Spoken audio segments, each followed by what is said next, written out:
Olá pessoas, espero que estejam todos bem, livres de infecções virais. Dando sequência aqui às nossas aulas de história via SIGA com videoaulas, nós vamos para a segunda parte dos nossos estudos sobre o islamismo. Então a gente começou no vídeo anterior falando sobre a origem do islamismo, como surgiu a religião, o contexto geográfico, o contexto histórico, o contexto social, político da Arábia. Falamos sobre a rápida expansão do islamismo, primeiro unificando toda a Península Arábica, depois o Oriente Médio, norte da África, entrando na Europa através da Península Ibérica, formando em menos de um século um gigantesco império. A gente analisou no vídeo passado algumas características desse império, né? A gente viu o que estava acontecendo no mundo na época, por que os muçulmanos conseguiram se expandir tão rápido, né? Principalmente devido à fraqueza dos reinos conquistados, à falta de unidade dos territórios, e o fato deles serem, ao contrário do que o senso comum imagina, né? Eles serem mais tolerantes com os povos conquistados do que alguns dos reinos anteriores.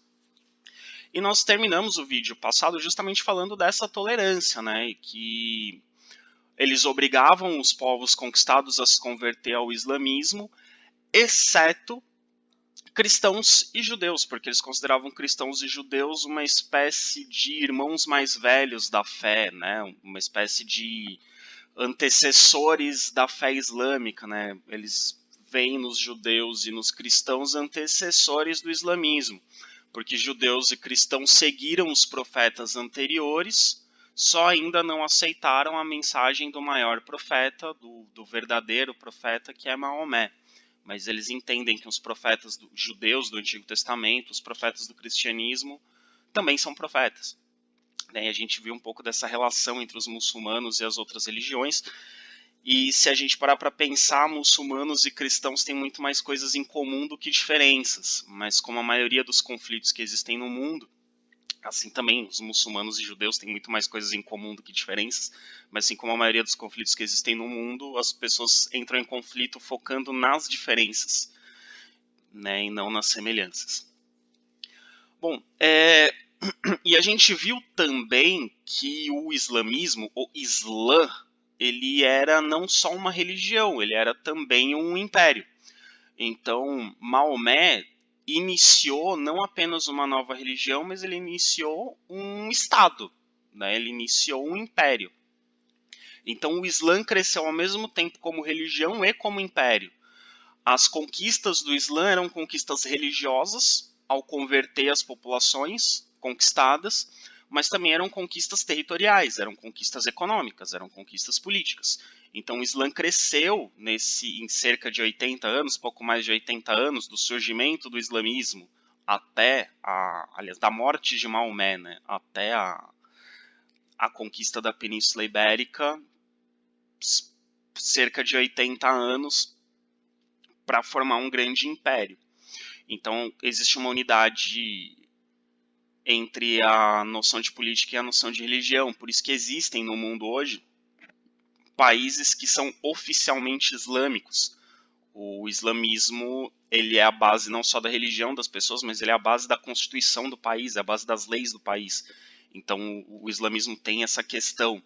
Como eu já expliquei no vídeo anterior, diferente do cristianismo. O cristianismo surgiu sendo perseguido pelo Estado, sendo perseguido pelo Império Romano.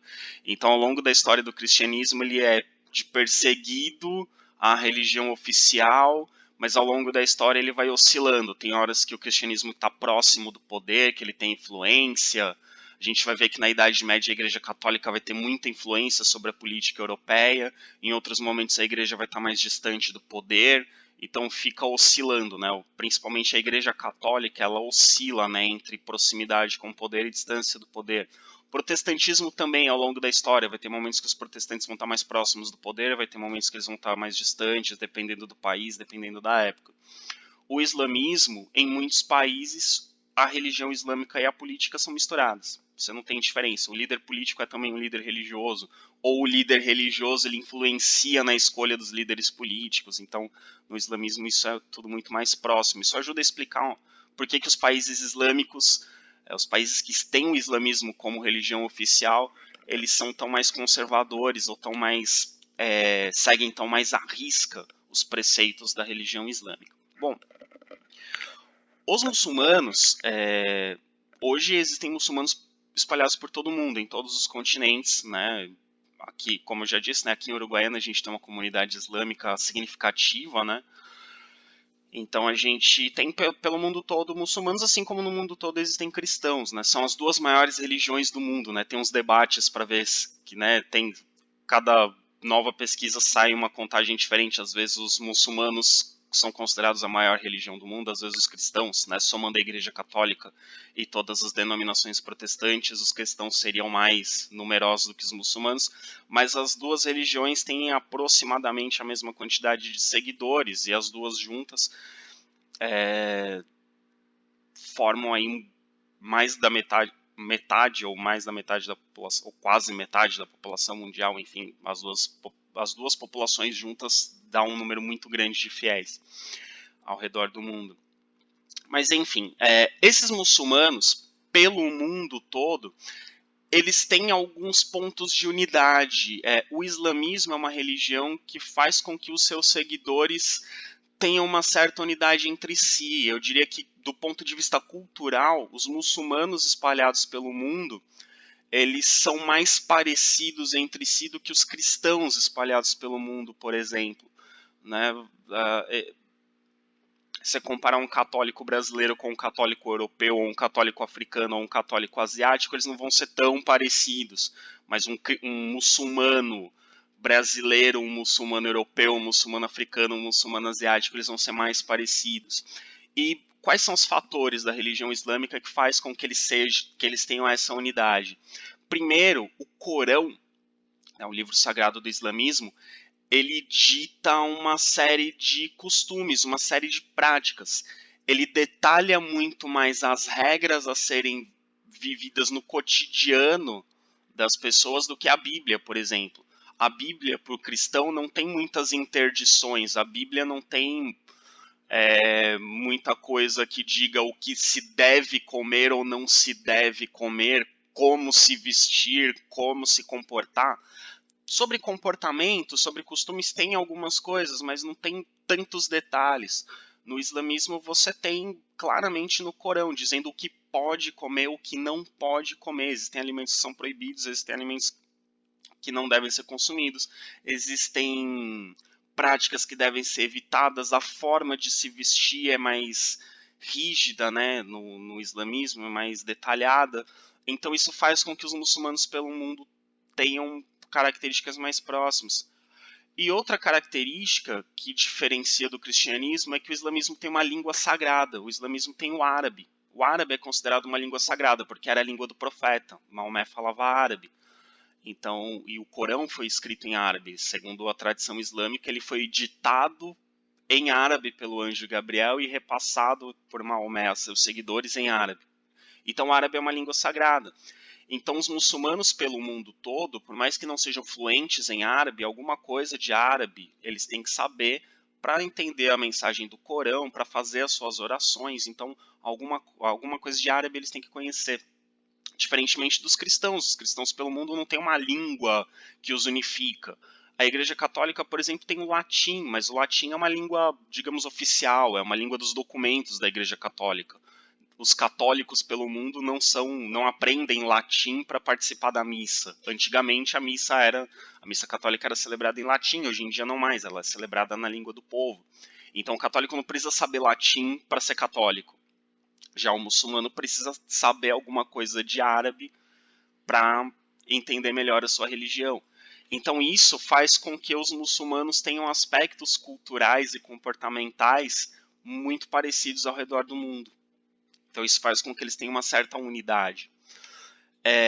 Além disso, inicialmente na religião islâmica, o poder político e o poder religioso se concentravam nas mãos do califa. O que é o califa? A gente pode comparar o califa com uma espécie de imperador, era aquele que comandava o Islã. Só que ele era ao mesmo tempo um líder político, era uma espécie de imperador que comandava todo o Islã, logo após a morte de Maomé, E também era um líder religioso, comandava toda a religião islâmica. Então, quando a gente fala do Islã, principalmente no início do islamismo, o Islã é a comunidade dos fiéis islâmicos, mas é também a unidade das conquistas territoriais que o Islã teve. Então, o califa ele era ao mesmo tempo um líder político e um líder religioso. Então, todos os muçulmanos, no início do islamismo, ali no primeiro século do islamismo, todos os muçulmanos respondiam ao mesmo líder, tanto do ponto de vista político quanto do ponto de vista religioso. E esse líder era o califa. Antes de seguir, né, a gente vai falar mais da religião. Alguém pode estar se perguntando, que eu não citei isso no vídeo anterior, também não vou explicar isso nesse vídeo, como que seria o nome do líder religioso do islamismo, né? Que seria equivalente ao padre ou ao pastor no islamismo. Na verdade, isso é bem complicado, porque depende da corrente do islamismo, depende da região do mundo, depende se é um muçulmano de origem persa, se é um muçulmano de origem árabe, se é um muçulmano de origem turca. Então existem muitos nomes diferentes, mas vocês vão ouvir nomes como, né, para se referir a líderes religiosos do islamismo, califa, sheik ou sheik, né, sheik do xadrez, checkmate, sheik é rei, mas também é um líder religioso, que dá origem à palavra sheik, né, ou a palavra sheik dá origem à palavra sheik, enfim. Sheik é um nome mais persa, de origem persa. Você tem o califa, que é mais árabe. Você tem sultão, que é um nome de origem turca. Sultão pode ser um rei, pode ser um imperador, mas também um líder religioso. Você tem hoje no islamismo, no Irã, a gente tem a figura do Ayatollah, que é um líder supremo religioso. Você tem o ulemã, que é um sábio da religião, que é alguém que tem conhecimento profundo das leis islâmicas, da religião islâmica. Então, na verdade, existem vários nomes, várias funções, então é um pouco diferente do cristianismo, que tem a figura do padre, a figura do pastor. O islamismo ele é bem variado, assim, tem várias figuras que, dependendo da comunidade, eles podem chamar o líder da comunidade de sheik, pode chamar o líder da comunidade de Shah, é um outro nome também, enfim. Na verdade, existem vários nomes, depende da origem da comunidade, enfim. Então, não se preocupei tanto em saber como que é o padre do islamismo. Não tem exatamente um padre do islamismo. Existem líderes que guiam a comunidade no caminho espiritual, mas que, dependendo da comunidade, da origem, pode ter nomes diferentes. Então, isso é bem complexo. Bom, esse império islâmico, inicialmente ele teve a sua capital na cidade de Medina, que quer dizer cidade do profeta. Então Maomé migrou de Meca para Yatreb, Yatreb passou a se chamar Medina, e Medina foi inicialmente a capital do islamismo. Meca era uma cidade muito importante, mas a capital era Medina, onde iniciou o islamismo. Depois a capital passou para Damasco. Damasco é uma cidade muito importante até hoje, no Oriente Médio, fica na Síria. É uma cidade extremamente importante, a capital do islamismo foi para lá. E depois a capital do islamismo migrou para Bagdá, a capital do Império Islâmico. Bagdá hoje, capital do Iraque. Que também é uma cidade muito importante do Oriente Médio, ainda hoje. Então, o Império Islâmico ele teve capitais diferentes. Esse Império Islâmico ele era dividido em várias províncias, assim como o Império Romano era dividido, né, para facilitar a administração, só que com o tempo, por divergências entre os líderes islâmicos das diferentes regiões, essas províncias começaram a se tornar reinos independentes. Então o grande Império Islâmico, a partir do século VIII, ele vai começando a se dividir. Então vão surgir reinos islâmicos, não vai haver mais um império islâmico, um grande império islâmico, vão existir reinos islâmicos. Depois vão surgir, a gente vai ver que na Idade Média vão surgir impérios cujos imperadores são muçulmanos, como por exemplo o Império Turco-Otomano, que é o império que conquista Constantinopla. O Império Turco-Otomano era um império que seguia a religião islâmica, mas ele não é o Império Islâmico. Acho que deu para entender, né? Existia um Império Islâmico, aí o islamismo se dividiu em vários reinos. Um desses reinos se tornou o Império Turco-Otomano, mas continuaram existindo outros reinos. Não existiu mais um império que unificasse todo o Islã, ok? O islamismo, aos poucos, ele vai se dividindo. Ele tem uma grande unidade, ainda hoje tem uma unidade cultural, uma certa unidade linguística por causa do árabe, mas ele não tem mais uma unidade política, né? Existem muçulmanos em vários países, não existe mais uma autoridade suprema do islamismo do mundo inteiro, como existe para os católicos uma autoridade suprema para os católicos do mundo inteiro, que é o Papa. Né?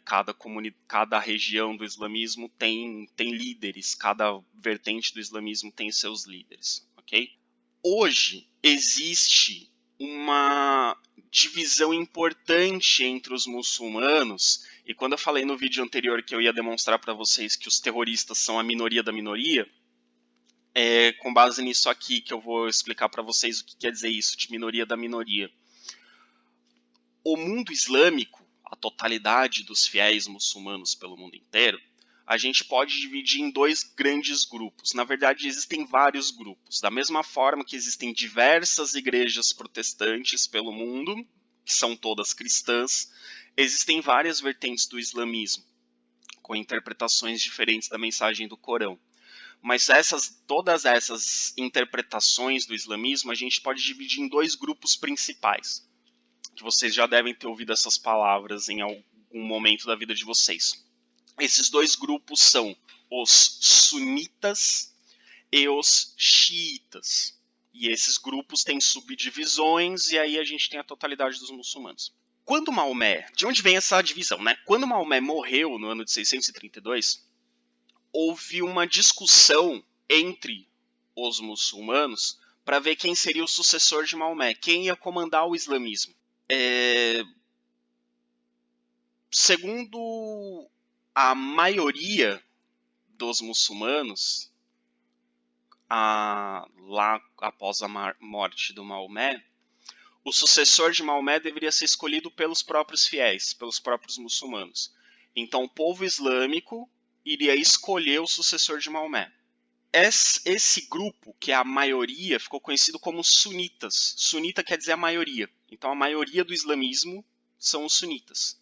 Os sunitas equivalem a algo em torno de 70% a 80% dos muçulmanos no mundo hoje. Eles são a grande maioria. A maioria das correntes do islamismo são da vertente sunita. Os sunitas, eles então entendiam que o sucessor de Maomé deveria ser escolhido pelos muçulmanos, né? O cargo não deveria ser transmitido de outra forma, senão uma escolha. O próprio povo deveria escolher o sucessor de Maomé. E os sunitas, até hoje, eles têm uma interpretação mais branda do Corão. Então, como eu expliquei no vídeo anterior, quando a gente fala assim das obrigações dos muçulmanos, por exemplo, rezar 5 vezes ao dia. Um muçulmano que diz, é obrigação do muçulmano rezar 5 vezes ao dia, se possível, ele provavelmente é um sunita. Ele tem uma interpretação mais branda, ele não leva tão ao pé da letra.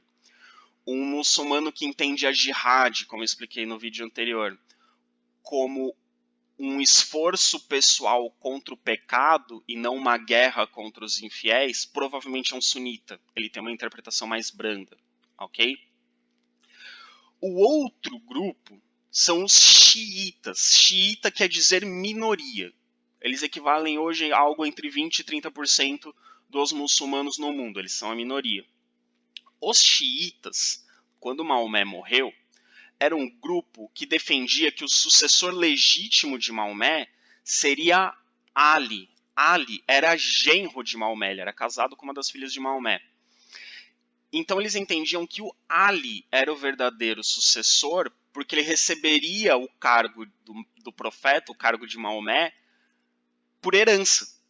Como ele era genro, né, o cargo passaria para ele, porque ele receberia o cargo de líder do islamismo por uma herança, como herança. Só que no meio dos conflitos, das discussões, dos debates entre sunitas e xiitas, para ver se o sucessor de Maomé seria escolhido pelo povo, ou o sucessor de Maomé receberia esse cargo por herança, que seria o Ali, no meio dessas discussões o Ali foi assassinado.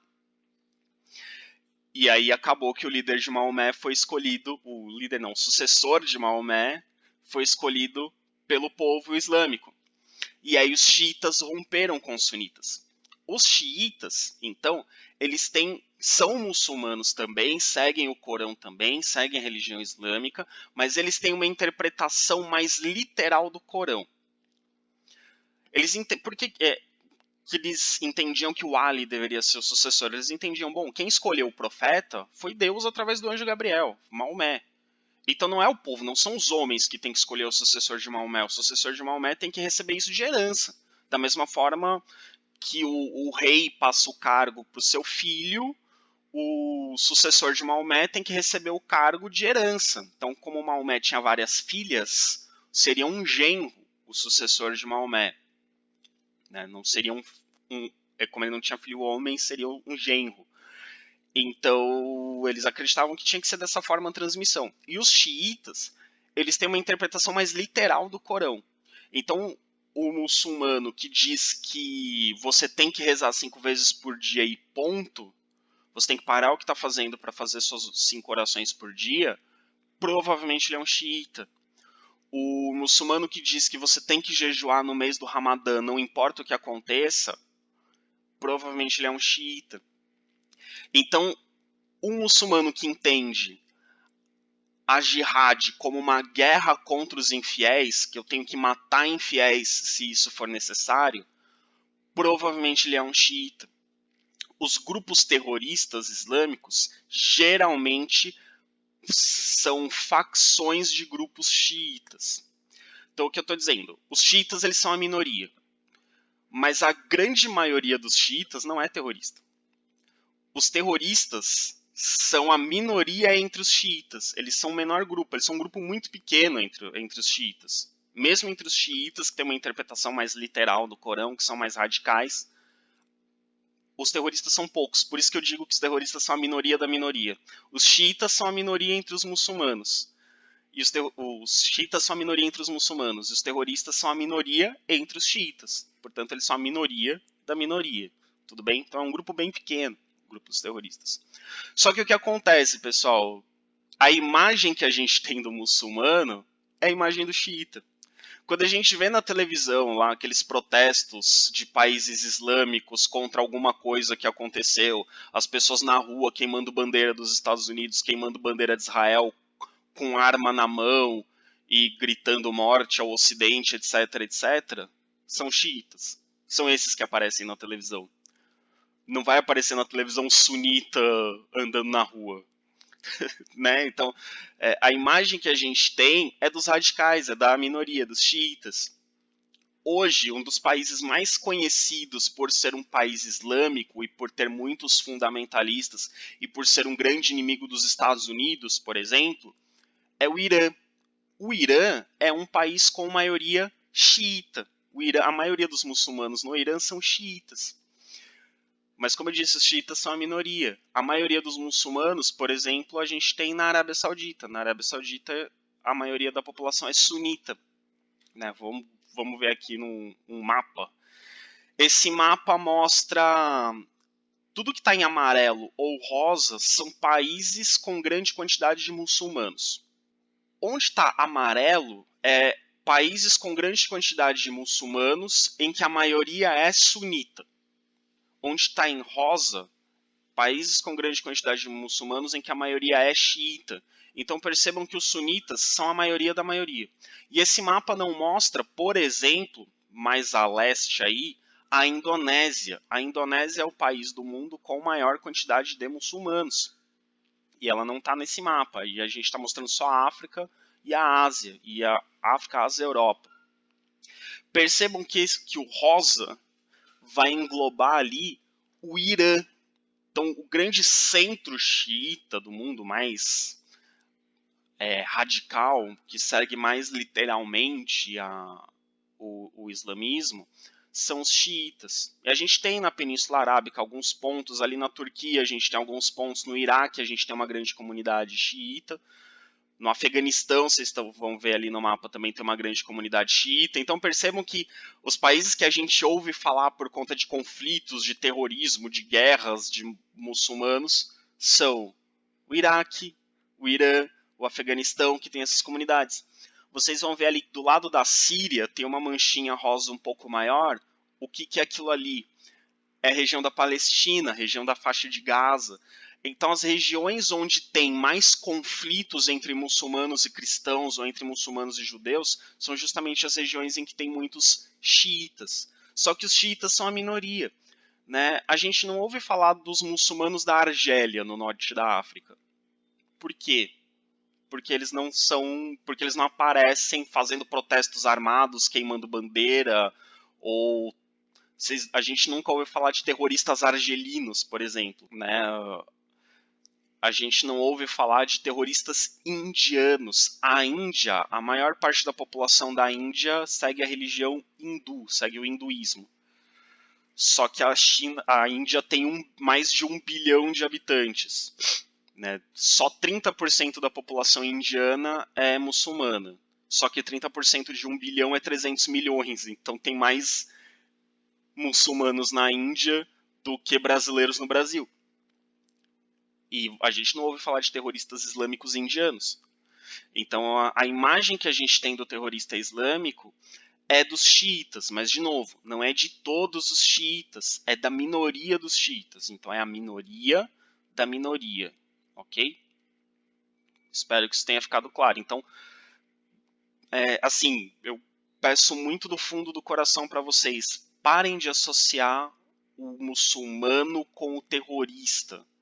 O terrorista é a minoria da minoria entre os muçulmanos. Alguém pode me perguntar aí também, professor, e o Estado Islâmico? O Estado Islâmico é xiita? Não exatamente. O Estado Islâmico é uma interpretação ainda mais radical do islamismo. Não dá nem para considerar que eles são propriamente xiitas. Eles se inspiram em alguma coisa dos xiitas, mas eles não são exatamente xiitas. Os xiitas olham para o Estado Islâmico e falam, nossa, pegaram pesado. Né? Não deu certo isso aí. Alguns xiitas se identificam até com o Estado Islâmico, mas o Estado Islâmico não é exatamente. O Estado Islâmico é o Estado Islâmico é um fundamentalismo muito exagerado. Né? O Estado Islâmico, fundamentalismo é quando você interpreta de forma muito literal a sua religião, quando você interpreta muito ao pé da letra. E eles interpretam tão ao pé da letra que o objetivo do Estado Islâmico, quando a gente fala Estado Islâmico, é justamente restaurar o império da época de Maomé. Então, o objetivo do Estado Islâmico era fazer o que Maomé fez, de conquistar todos aqueles territórios e ainda mais. Então, eles querem fazer o islamismo voltar ao que era na época de Maomé, um império expansionista territorial que sai conquistando, lutando, guerreando contra os infiéis, que hoje a grande maioria dos muçulmanos não entende o islamismo dessa forma, entende o islamismo como uma religião que faz as pessoas terem uma luta, um esforço pessoal contra o pecado. Não é um império territorial que mata infiéis, ok? Então o Estado Islâmico seria isso. Não tem tanto a ver com xiita e sunita, ok? Mas, retomando, sunitas, maioria, interpretação mais branda do Corão. Xiitas, minoria, interpretação mais literal, mais ao pé da letra, mais radical, mais conservadora do Corão. Terroristas islâmicos, minoria entre os xiitas. A minoria da minoria, ok? Aqui, pessoal, a gente tem algumas imagens que eu falei antes dos líderes, né? A gente tem a figura do sultão que aparece ali na esquerda, né? Os líderes islâmicos não usam propriamente coroas, eles usam turbantes. Às vezes o jeito, o formato do turbante, o tamanho do turbante indica a posição da pessoa. Então essas imagens aí são para falar do sultão e do lado direito ali um jogo de xadrez. Né? O xadrez tem questões, tem relação com a Europa medieval, tem relação com o mundo islâmico, tem relação com o islamismo persa, que é o islamismo do Irã. Então, quando como eu já acabei de explicar, né, o sheikh é o rei, ou sheikh na pronúncia árabe, sheikh na pronúncia persa, nome é como eles chamam os reis islâmicos, daí que vem a expressão checkmate do xadrez, vem do islamismo. A principal atividade do mundo islâmico é o comércio. E eu já vou esclarecer o seguinte, daqui para frente, pessoal, às vezes eu vou falar muçulmano e árabe como se fosse a mesma coisa. Porque na cultura islâmica, né, durante a Idade Média, a cultura islâmica e a cultura árabe são basicamente a mesma coisa. Então, quando a gente fala que os muçulmanos são grandes comerciantes, é porque, na verdade, os árabes são grandes comerciantes. Mas eu já expliquei, no final desse vídeo eu vou retomar. Nem todo muçulmano é árabe, nem todo árabe é muçulmano. Mas nesse contexto que a gente está analisando, a cultura árabe e a cultura islâmica são praticamente a mesma coisa, ok? Então, às vezes eu vou misturar, às vezes eu vou falar árabe, às vezes eu vou falar muçulmano, mas é porque nesse contexto que a gente está analisando aqui, século VII, século VIII, século IX, cultura árabe e cultura islâmica, né, no período da Idade Média, principalmente, cultura árabe e cultura islâmica se misturam, é mais ou menos a mesma coisa. Hoje em dia, não. Existem árabes que não são muçulmanos, existem muçulmanos que não são árabes. Mas eu vou retomar isso no final do vídeo, ok? Então vamos lá. O Império Islâmico, ele acabou tendo uma posição estratégica. Se vocês lembrarem do mapa, vamos voltar lá no mapa do Império Islâmico. Aqui é o Império Islâmico. Ele circunda todo o mar Mediterrâneo e ele tem territórios na Europa, na África e na Ásia. Então ele está numa posição estratégica de intermediário do comércio entre o Ocidente e o Oriente, entre a Europa e a África, e entre a Europa e a África com a Ásia. Então o Império Islâmico está numa posição estratégica. E vocês vão se lembrar que o islamismo surge entre os beduínos, que eram comerciantes. Então o início do islamismo se dá no meio de uma cultura comercial. A religião islâmica surge basicamente entre mercadores. Então o comércio e a cultura islâmica, principalmente o islamismo árabe, vai ter uma relação muito forte com o comércio. Por isso que a gente vê, né, quando a gente vê os muçulmanos que moram em Uruguaiana, por exemplo, não só em Uruguaiana, as comunidades islâmicas pelo Brasil, de um modo geral, estão muito ligadas ao comércio. Né? Então, aqui na cidade de Uruguaiana, a maioria dos muçulmanos trabalha, ou não a maioria das pessoas, mas muitas famílias islâmicas daqui de Uruguaiana estão ligadas de alguma forma ao comércio, geralmente, né? A família islâmica de origem árabe mais conhecida aqui de Uruguaiana é a família Baklizi, que está ligada a uma rede de supermercados, né? Eu não lembro se eu já expliquei isso no outro vídeo, mas a família Baklizi é uma família de origem palestina. Eles não são turcos. Palestinos são árabes, etnicamente são árabes. Então aqui em Uruguaiana, praticamente todos os muçulmanos de Uruguaiana são árabes, são de origem palestina, não são turcos. No Brasil tem-se o costume de chamar árabe de turco, mas árabe é árabe e turco é turco. Acontece que tanto entre os árabes quanto entre os turcos, a religião mais comum é a religião islâmica, por isso eles têm costumes parecidos. Mas os turcos são de uma etnia, falam uma língua e têm determinados costumes. Os árabes são de outra etnia, têm outros costumes, falam outra língua. Então, aqui em Uruguaiana, praticamente não temos turcos. Aqui em Uruguaiana, nós temos árabes de origem palestina. Ok? Voltando.